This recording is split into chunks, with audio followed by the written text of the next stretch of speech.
The dealership doors slide open. A black father wearing his best shirt, holding a folder of bank approvals, walks in with quiet pride. Today isn't just about buying a car.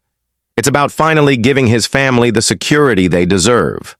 But before he even reaches the front desk, the salesman's eyes narrow. He doesn't look at the credit score. He doesn't ask about the budget. Instead, he smirks and says words that cut deeper than steel. "Sir, this car isn't for people like you." The room goes silent. A mother with her child in the waiting. Aria looks up in shock. The father freezes, his son's reflection catching the insult in the shiny showroom glass. This moment, meant to be a memory of achievement, becomes humiliation. But what happens next doesn't just stay inside that dealership. It explodes across America. Meet Marcus Johnson, a hard-working father from Atlanta.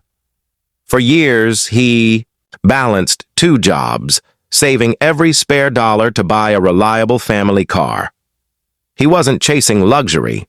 He just wanted something safe to drive his kids to school, something that spoke of dignity after years of struggle.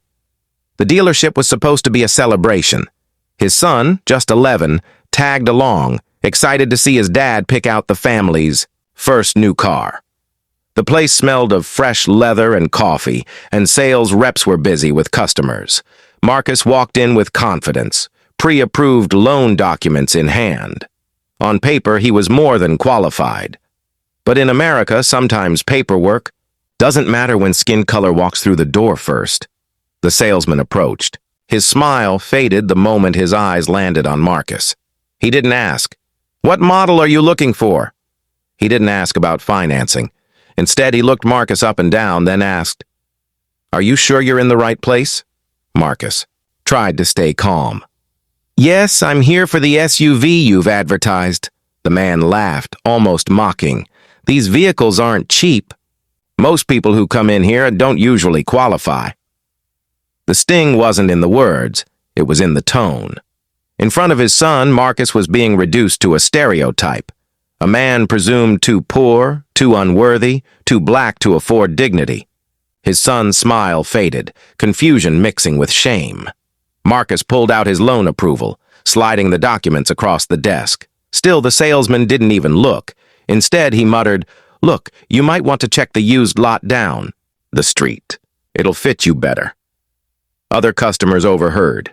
Some shook their heads, others whispered, but nobody stepped in. In that moment, Marcus realized this wasn't just about a car.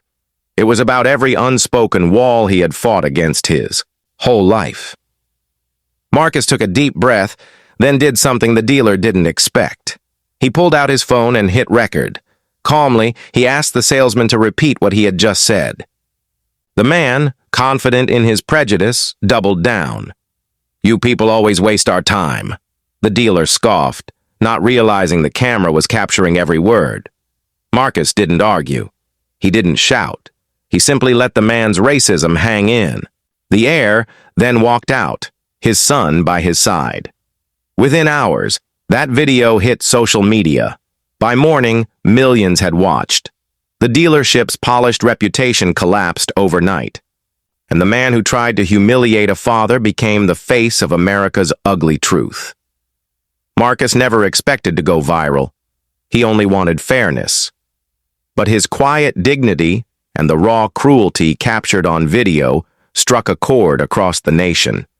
Civil rights leaders spoke out, news stations replayed the footage, and hashtags trended for days. The dealership issued an apology. The salesman was fired, yet Marcus's message was clear. The wound wasn't personal. It was systemic. One man's arrogance revealed an injustice lived daily by millions of Black Americans. For his son, it was a hard but powerful lesson. That dignity isn't in the car you drive, but in how you stand tall when the world tries to break you. A Black father walks into a dealership ready to buy his family's first car. Papers approved, savings in place, but instead of keys, he gets humiliated, told this car isn't for people like you. What happens next? It doesn't end in silence. It ends with millions watching, a nation debating, and a man's quiet. Strength exposing a dealer's ugly truth. This is Black Father Tried to Buy a Car. What the dealer said went viral. Would you have spoken up if you were there?